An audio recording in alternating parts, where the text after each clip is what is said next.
Hi all, welcome to yet another interesting blog in the Dell Infrastructure as a Code series. And this time around, we've constructed a title very aptly, which is busting the regressive myth on or around on-premises infrastructure. Now, I don't have to explain the visual, but I think it's a very common myth that the on-premises infrastructure is very cumbersome to provision and manage and things like that. I would say wait till the end of this demo and you won't have to say that again, actually. Let's delve into the demo context where we will be provisioning a set of Dell platforms and the attributes on that through a very modern way of pipeline, infrastructure as a code pipeline, which is based on GitHub Actions.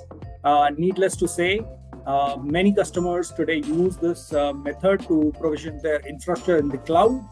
And I wanted to extend the same functionality to define or to kind of derive, how we could actually do the same with on-premises infrastructure. Now, let's look at the environment setup that I have. Okay, sorry about that. Let me just reduce this a bit. Okay, so you can see that while I say this on-premises or co-located, it could be either. In my case, this is in Equinix. So I have a power scale storage from Dell. I have PowerStore and PowerFlex running as a software-defined storage. And the equivalent of that as a PowerFlex software-defined storage running as Apex block over AWS offering inside of AWS. So the reason I'm bringing together the barrage of the entire platform offerings is to ensure that all enterprise use cases are understood through this pipelining method, right? Also, additionally into the mix, we have the Dell ECS, which is a S3 compatible storage. And while we will not be provisioning anything on this, we are using this particular compatible storage to save the state of our pipeline in terms of the Terraform states. Now, I do have a private repository in GitHub, and this private repository, is containing all the Terraform templates which are required to create whether an NFS share or block volumes, and then create the necessary volume mappings for these end machines, client machines actually. Okay, the client machines themselves are connected through different methods, basically NFS, iSCSI, and the PowerFlex client, which is basically to communicate like how an iSCSI or NFS communicates with the respective storage platforms. For PowerFlex, it's a PowerFlex client. Okay. What more? Yeah. So in this case, basically, we are using what we call as a GitHub self-hosted runner, which is an agent which runs. You can run it on a virtual machine, on a Linux OS, or as a containerized, image running on a, Kubernetes cluster. Now, what this allows us to do is, my environment is a fully private environment. This is important to understand. It's constrained like most other enterprises, which means outbound internet access is proxied and through firewalls and things like that. But inbound, there is nothing. So it's not kind of, exposed to public internet for inbound connections. So this self-hosted runner allows me to basically execute workflows defined in my pipeline through the GitHub connection here. Okay. Now, if you understand this particular scenario, let's now walk through the consoles of each of these particular storage platforms to understand the baseline, which means I will ensure that you understand what it is and then what it will be after the pipeline run. So let's go ahead to my flip over. Okay, so I'm right now, you can see in the PowerFlex SDS storage running inside of AWS. So I'm on the visual, I'm starting from right to left. Okay, so you can see that this cluster is made up of 3 EC2 instances aggregated to create a software-defined cluster. The IP addresses are 172.168.124, 125, and 126. Let's see this particular cluster inside of okay, while I'm here, I can also present to you. Okay, first, let me cancel this and show you the cluster first. So PowerFlex 45 storage. Okay, let's see. So you can see that these three EC2 instances, okay, they make up basically the software-defined cluster. We can look into the IP addresses of these storage boxes or EC2 instances, which make them. So 172.26.2.124, 172.26.2.126, 172.26.2.125, and this is what you saw here. These are the three IP addresses which make the SDS component or the storage cluster itself actually. Now, to this particular storage cluster, there is a client which is going to be consuming the storage volumes from this particular. It's an EC2 instance with Ubuntu loaded OS, and the IP address is 172.26.2.123. You can note this particular EC2 instance as well here. 172.26.2.123. Okay, so this is the EC2 instance here running with this IP address. Okay, now this is the client and this is the software defined storage cluster. In terms of the volumes, you can see that there is no particular volume that has a prefix of Dell-IAC-test, which is the prefix that we are going to be giving to the volumes created through the pipeline as such. I am also going to go to the Ubuntu terminal of that client, and you can see that I can repeat this command again for you to be. I'm into 172.26.2.123, which is the SDC client, software defined client, Ubuntu OS running on a EC2 machine, consuming the block storage from the PowerFlex software defined storage cluster inside of AWS. So as of now, I don't have any block devices except the ones which are default. Okay, so that's the stage for the AWS footprint basically. Now let's look into the other consoles. This is the PowerFlex cluster which is running inside of Equinix. It's a software defined storage like what we saw in AWS, same thing which is running on premises. Let me log into this. Admin. Okay. Let's look at the host first. Forget these three. These are my OpenShift nodes which are having the CSI connectivity. Let's look at this particular IP address 10.204.111.33, which is basically nothing but a virtual machine running Ubuntu OS running inside of the Equinix footprint actually. If I look at the volumes here, there is no volume which is presented as with the prefix, like I said, Dell-IAC-test, right? So you will see it after the pipeline run when the volume gets created. Let's also, this is another terminal. This is the one that is the on-premises client. This particular, let me show it to you in the visual, this particular machine that we are actually looking at. Previously, we saw the listing of block devices here and the client connectivity here. Now we are going to observe things here on this virtual machine here. So IP address 10.204.111.33, which is what you saw as the host for my on-premises or Equinix hosted cluster 10.204.111.33. There is nothing that is presented as the, you can see other than the default, there is no block device, nothing presented, from any of the storage arrays. Now let's look at the power store. So we are done with these two, 1, 2. Now we are seeing the GUI of this particular block storage platform. Let's look here. So I am on to the power store GUI here. I am looking at compute and host information. Okay, you will see a new host which will be showing up when we define the iSCSI mapping. And right now you can't see anything, any host which has the my Ubuntu test VM or something like that actually, which is what the iSCSI mapping that we will do actually as a part of the Terraform run. Plus in terms of volumes, you can see that there is no volume, which is the Dell-ISC-test prefix. Okay. Now, so we have, and anyway, you have seen the block devices. There is nothing presented from either the PowerFlex or the PowerStore, right? No SDB, no SDC, and things like that. Okay. Now let's look at the.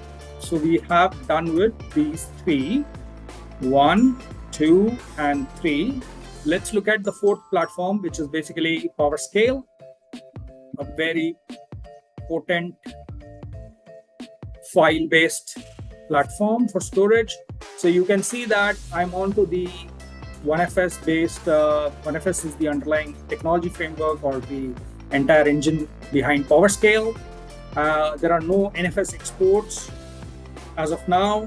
Plus, in the file system, I don't have any directory other than the default. So you don't see any directory which is prefixed as Dell-ISC-test. Okay. Again, going back to this. So this is the clear setup that we have to start with. So 1 done, 2, 3, 4. We've also seen the state of the virtual machines from a block device perspective.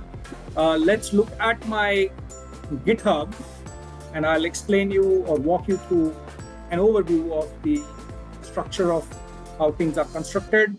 Let's look at the code here. You can see that there are 4 subdirectories inside of my repository. It's a private repository. Note that self-hosted runners cannot be working with public repositories. Again, the intent being that you are using self-hosted runners to manage something which is very secure on premises, right? So the corresponding repository equally has to be secure enough, which means it has to be a private repository. Okay, now these inside of these are the Terraform templates. Let me explain one of the template, and in my other blogs, I've already kind of shown you how to provide and provision for different things on the Dell storage platforms through Terraform. So those are the same Terraform templates which are now embedded into a workflow mechanism. So you can see, for example, this is the PowerFlex AWS Ireland. I am providing a resource or provisioning a resource, which is a volume. As you can see, the prefix here is Dell-ISC-test AWS, and then it's a 8 gig volume. I'm creating the volume, and then I am mapping that particular volume onto a SDC with this particular ID, which is the ID which is of the Ubuntu client machine running on EC2. Okay, so I'm doing this particular, the whole thing actually. Okay. Likewise, I have my other PowerFlex, which is basically the Terraform template for the Equinix hosted PowerFlex. The same thing here. I'm provisioning the volume and then using that particular volume to be mapped onto this particular SDC here. Same thing for PowerScale. PowerScale is slightly different, the use case, because it's an NFS share. So basically, I'm creating a user group which will be the owner for the file directory, and then I'm creating the file system. So I'm creating a file system below /ifs, and that file system is going to be named as Dell-ISC-test data1, noting the owner of that as the one that is created here, the Ubuntu user and the user group here, right? So pretty standard stuff defined in the other blog, using those templates here basically now to work through a pipeline module actually. Likewise, the PowerStore. PowerStore being an iSCSI kind of setup, which is different than a PowerScale and a PowerFlex. What we are doing here is basically creating a iSCSI host inside of, this is the iSCSI mapping. The host is to be defined inside of the PowerStore array, right? So I'm defining the PowerStore host, as a resource with the name as my Ubuntu 2.04 test VM. And then this is the iSCSI initiator that is going to be identified with this particular host entry. Okay. Once this is created as a host mapping, I'm going to provision a volume and then also map it to this particular host ID, which is basically derived from this particular host. Okay. Pretty standard stuff. If you've seen and read the other blogs, basically we've come a long way in Dell with the IAC constructs, with Terraform. Many things can be done. Now that you have understood the Terraform templates, let's look at the workflow itself. Okay, so for the workflows, let's go to actions first. Let me see the runners. So you can see that there is a self-hosted runner associated with this particular repository. The runner's name is CSC-Ireland. It's a Linux self-hosted runner. These are the tags that I have put into that. This tag is the one that we will identify the runner with in our workflow definitions. Let's look at the runner itself. Here is the runner, which is running on a Linux machine. So don't worry about the previous runs. A lot of things have happened in the past with my experiment. So this is the runner. It's currently running right now, listening for jobs incoming from the GitHub Actions as such. Okay. How do we install this runner? I think I'm not going to go into that particular aspect. It's a very standard way. You can go to GitHub. There is enough documentation of how to deploy a self-hosted runner, either on a Linux OS as a direct installation, or you can containerize the whole thing and then run it on a Kubernetes cluster as such, as a scale set and things like that. Okay, so we'll not go there. Just understand that as of now, we have seen this self-hosted runner, these templates, and I'll walk you through the actions pipeline actually, or which is the workflow itself actually. So let's look at the workflow. Let me go into the file, which is basically nothing but a YAML file here. So I've just named the file as multi-site storage provision. Okay, nothing. So I'm going to trigger this particular pipeline in a manual fashion, but note that actions workflows can be triggered on push, pull, whatever, and there are many other ways actually you can run these workflows actually. And that's beyond the scope of this. That's again another integration, for a later date, let's say that. So right now we're just saying that, okay, this is the trigger basically, and there are two options that we will have in the workflow run, either Terraform apply or Terraform destroy. Okay, so we will be creating resources, and also once they're creating, I'll also show how to kind of just remove the resources, right? And these are the jobs which are basically Terraform apply. So here you can see that the job plan and apply. Okay, it runs on the self-hosted CSC-Ireland runner. Okay, and I have chosen a matrix kind of deployment, which is basically I just give the path variable, which is the respective subdirectories inside of these 4 subdirectories. So it will just kind of loop through these directories and then check out the code. And on that particular runner, it will actually bootstrap a Terraform, provisioner, and then initialize Terraform. You can see that it will basically get into the respective directory here. It will do a Terraform init, Terraform plan, and Terraform apply. So basically, if I choose the Terraform apply, okay, action of the workflow, which is defined here, Terraform apply, it will invoke this particular, job, and that job will basically successfully loop into or clone this particular directory, the Terraform code, onto the local runner, and then in each of those directories, it will actually execute this action.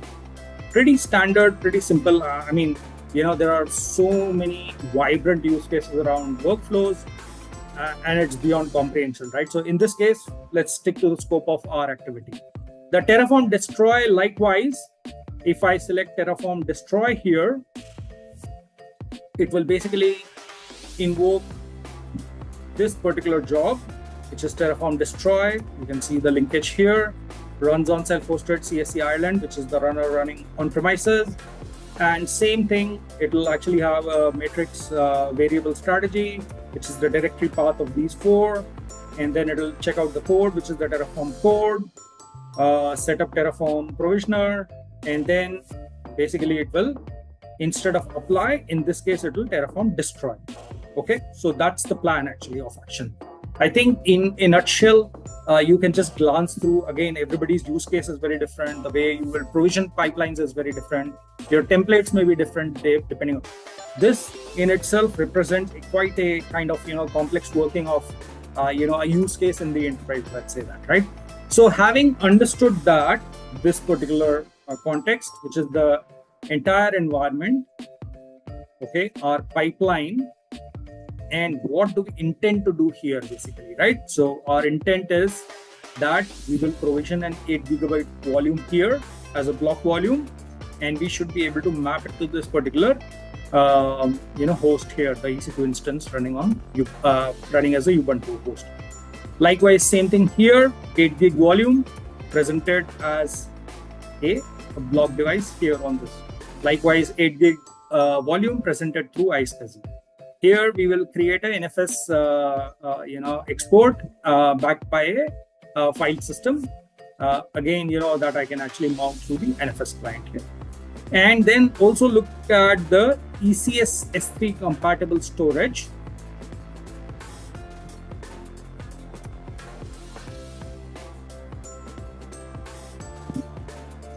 Yeah. So this is a bucket. This is the S3 browser. I'm connected to my Dell ECS platform, which is the S3 compatible storage. This is the bucket, and as of now the bucket is empty. You will see that when the Terraform execution happens, the entire state, because workflows are I would say not ephemeral, but they are linked to the on-premises agent, which is the self-hosted runner. I need to persist the state of the Terraform runs, right? Because when I create resources, if I want to change the resources, for example the volume size, or I want to destroy those resources, I need to be able to persist that state somewhere. That is where you will see that state files which will start popping up here once the Terraform code gets executed through the runner execution. Okay, enough said. I think it's time to show the proper demo. Again, before I move to the actual demo, which is which will hardly take any time, I want to make sure that you understand that we are trying to bust the entire myth around on-premises infrastructure. In doing so, when you see these kind of modern pipelining, you should take a cue from it in terms of how do you consume on-premises infrastructure. And this is not necessarily a private cloud, but can be fitted into any private cloud initiative, or otherwise also when you're running traditional workloads, let's say that, right, which need external storage. Now, enough said and done. Let's move. I'm going to go to my GitHub here, and we will see how to run this particular workflow. Okay, so I go to Actions. Very standard if you have done this in the past, running workflows. If you haven't done it, if you have been in the legacy side of the house, it's a good opportunity to kind of understand how these things are done.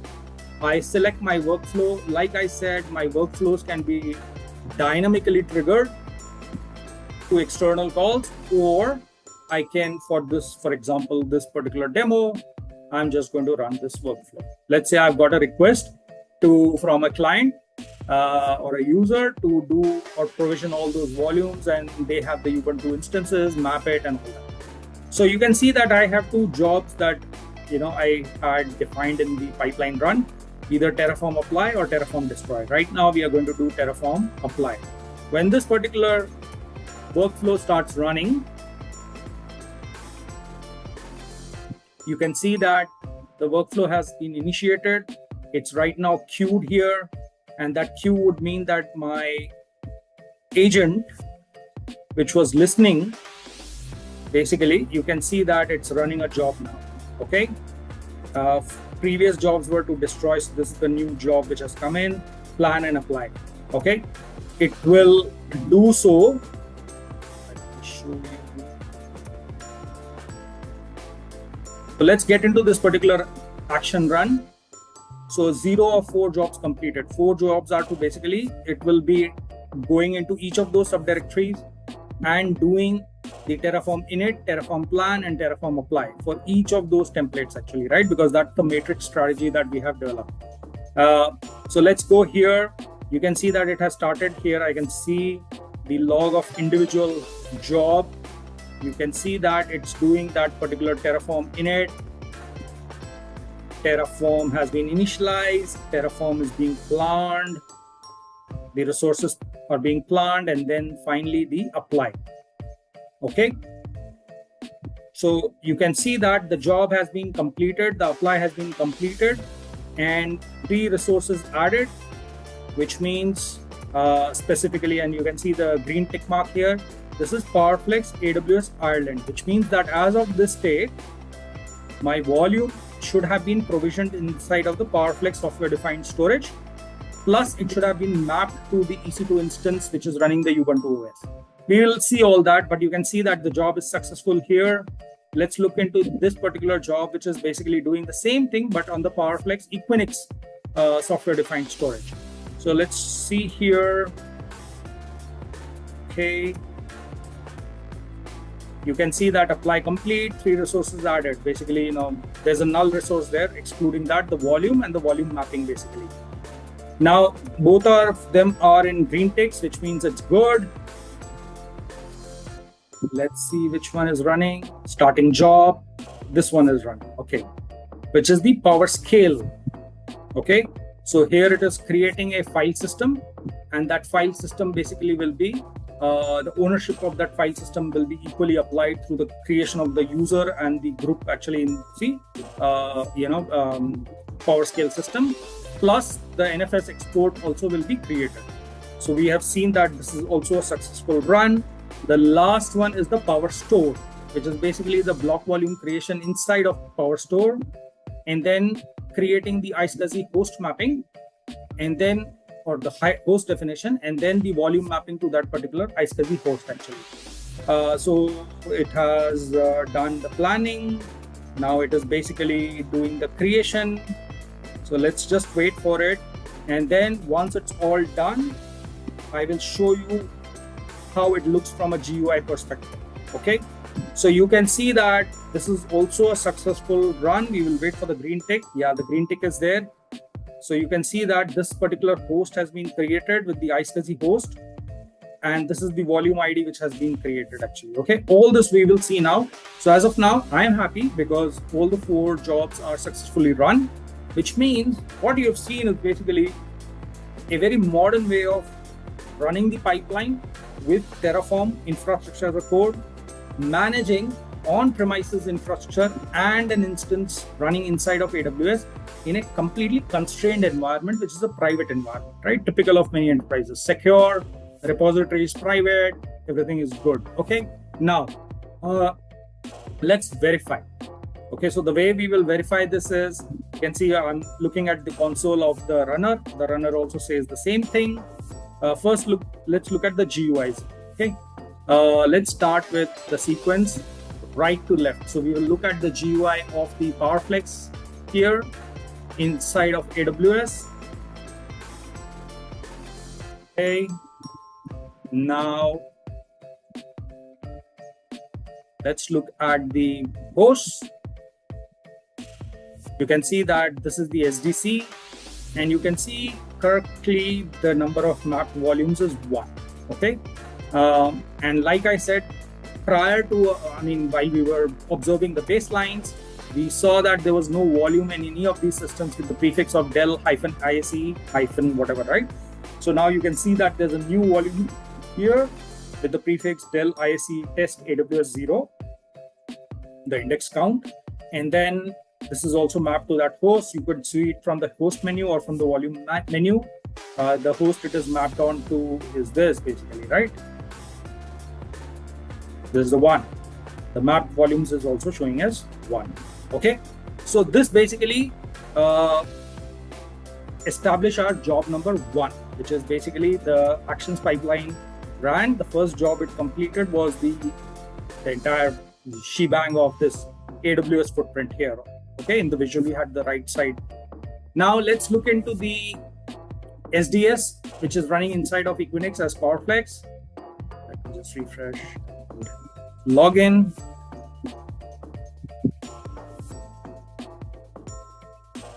While we do this, before that, let's look into the EC2 instance, which is the client machine, the actual SDC.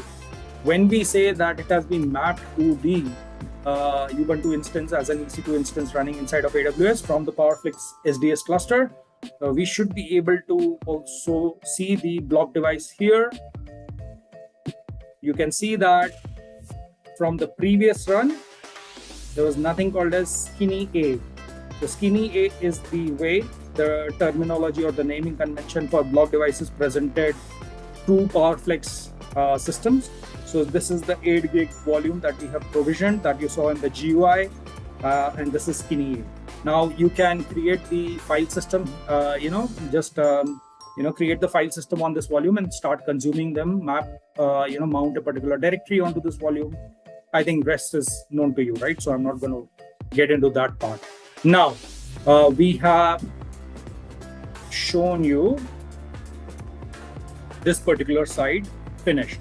Now let's look at this particular system and the connectivity and the presentation of the volume here on this system. Let's go back. Like I said, I am onto the PowerFlex GUI, which is running inside of Equinix. We will look at the host. The host being .33. This is the Ubuntu instance or virtual machine, which is acting as a client to this particular software-defined storage cluster. You can see also here the number of mapped volumes is 1. A new volume should have appeared here with the prefix of Dell IAC test Equinix 0, and the number of hosts mapped is 1. Okay, so GUI is clear. Let's look into the Ubuntu terminal. This is the 10.204.111.33 Ubuntu client for that's consuming, or that's acting as a SDC client, a software-defined client for the PowerFlex storage running inside of Equinix. When we last ran this command, you saw there was nothing except of this SDA. Let's rerun this command. Okay, we can see that there is a skinny B. Okay, so skinny B is, like I said, skinny is the way the naming convention for block devices presented through PowerFlex systems. Now, like I said earlier, just create the file system on this particular block device, map it to your mount your directories and blah, blah, blah, right? So we are done with these two, 1 and 2. Let's look at this particular 3. Okay. So let's go here. Let's look at the power store. Okay. You can see that from the previous run, there was nothing. Now a new volume has popped up here, Dell IAC test 0. This wasn't there. You can rewind the video and see Dell IAC-test 0. This is the new one. The host mapping is also seen here. Let's look at the host mapping. Okay. And this is the host, which is basically, let's go from here, and this is mapped to the host. You can see the name of the host is my Ubuntu 2004 test VM. Let's look at here, host information. You can see that this is the host which has been created through Terraform as a iSCSI host here. Let's show it in the Terraform template itself. Where can you see this? Where can you see this? Here. So code, power store, in.tf, and you can see our host entry was my Ubuntu test 204 test VM. Okay, so this is the one that has been created here. Okay, and like you saw that we have a volume also created with the prefix of Dell IAC test 0. It's mapped to that particular host here. Let's get into this volume. Okay, and host mapping is 1 and blah blah. So yeah, I think you get the point, right? So we are done with 3. Okay, to see this under, we will have to just rescan our devices. So let me just grab this quick command. I don't type it manually. Okay, let's just do a rescan.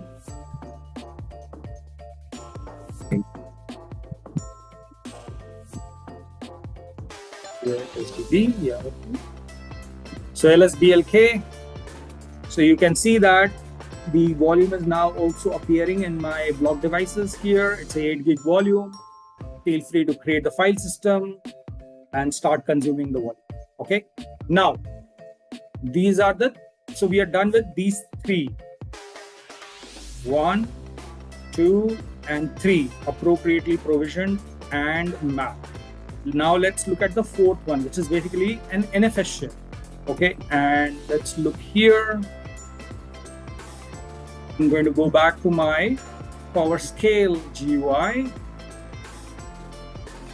Let me refresh this.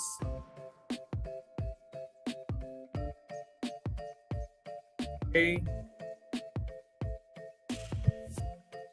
So you can see a new file system directory has been created, which is Dell ISC test data 1, which is the one that we created through Terraform Actions pipeline run. Okay, so this now directory is also exported using a NFS share or NFS export. You can see this one here, right? Okay, so this basically sums up 1, 2, 3, and 4. Now, if I want to mount the NFS share, let's do a quick mounting of that because you won't see it in the default block device mappings. Let's do that quickly. I'm going to just create a directory and then mount that directory onto. You can see that this is the IP address of my PowerScale array and this is the path. Let me see, sometimes, copy paste would be a havoc. Okay. So I'm going to go back to my Ubuntu terminal here.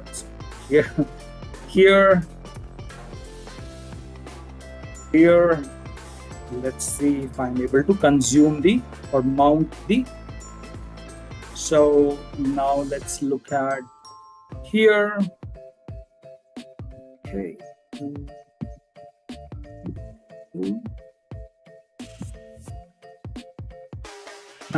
Yeah, sorry.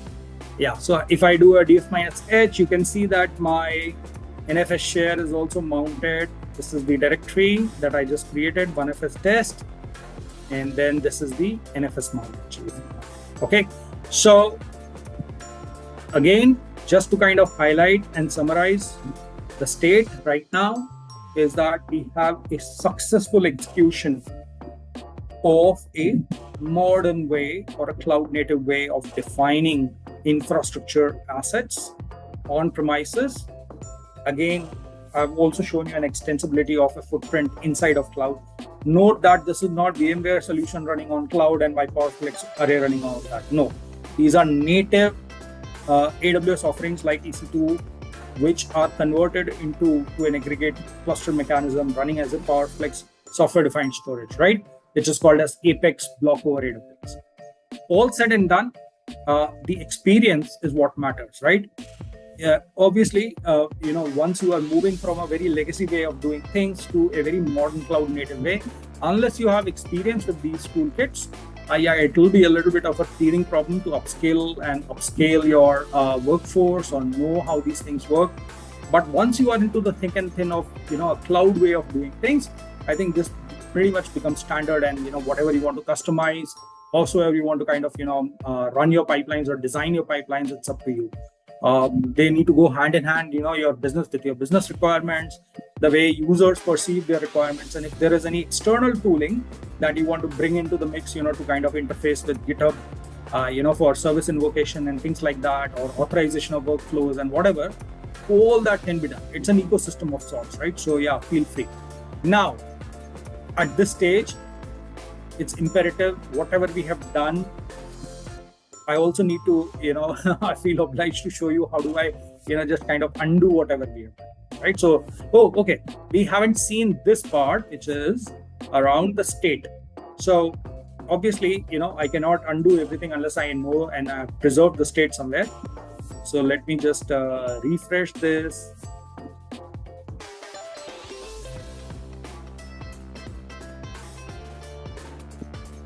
Yeah, so you can see that these are the 4 files which are the TF states for each of those runs of the Terraform execution through the pipeline. Okay.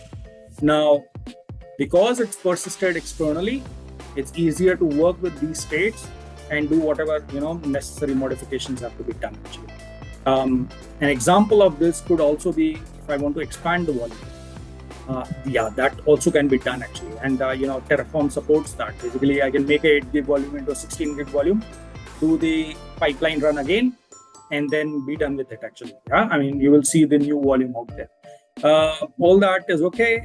Let's now get into the closure of this whole business, which is by running the Terraform destroy.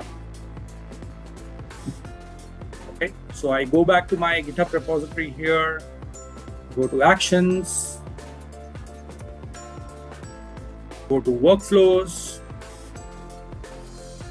run workflow, and this time around, instead of apply, we choose destroy. Okay, so run the workflow.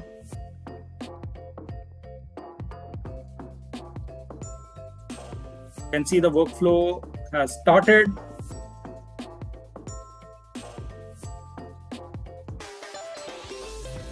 And it will do a same matrix strategy. It will basically, the runner is going to clone. You can look at the state of the runner here. After plan and apply, it has now started to, after these 4 plan and apply, it has started to run another job, which is the Terraform destroy. Okay, so it has succeeded.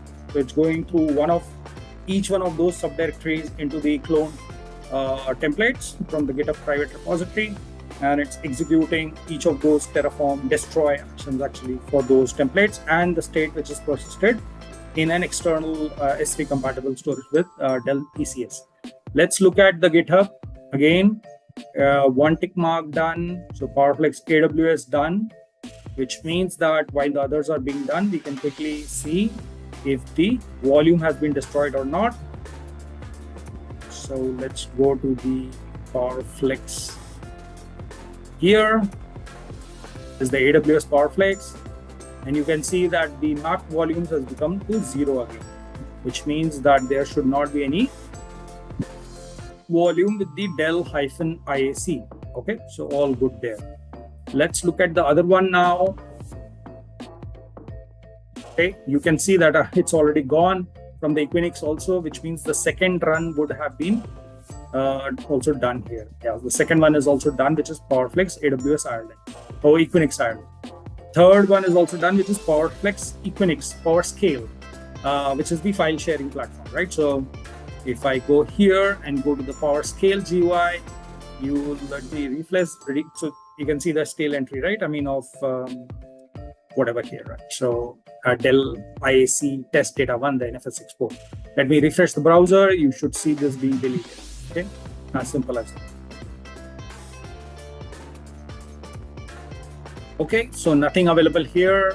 The file system should have been, the directory should have also gone. So we are back to the original state of only with the default directories. The last one is the Power Store. If the GitHub, so you can already see the requested volume was not found, which means it's already deleted because the browser. So the fourth one is also done, Power Store. Let's go back, storage, volumes. I don't see any Dell IAC test volume prefix here, which is all good now.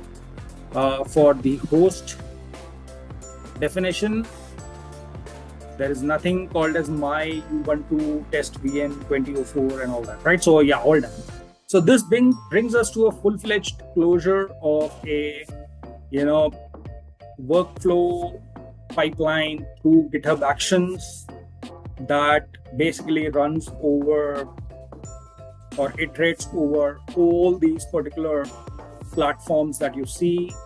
And these are leading platforms.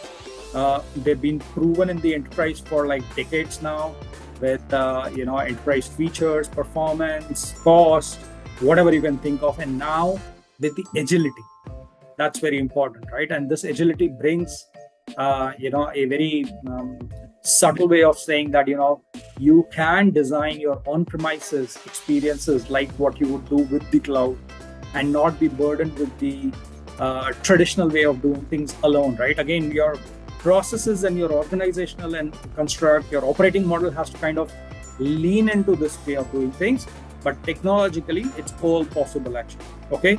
And note that if you combine these technologies or these modern processes with Apex Flex on Demand, which is basically a way of saying I can bring a economic consumption model to the resources that we sell on premises in a way that you can have a baseline and buffer, and you pay for the buffer only when in use, right? So a very dynamic economic consumption model. You couple that this agility in terms of the provisioning and managing, and with the the economic agility that you can bring from a consumption model standpoint, I think you've got the best of capabilities to run a very modern powerhouse inside of your enterprise.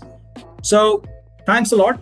I hope, like I always say, I hope you enjoyed the practicality of this whole demo, and that you can take away whatever you want from this.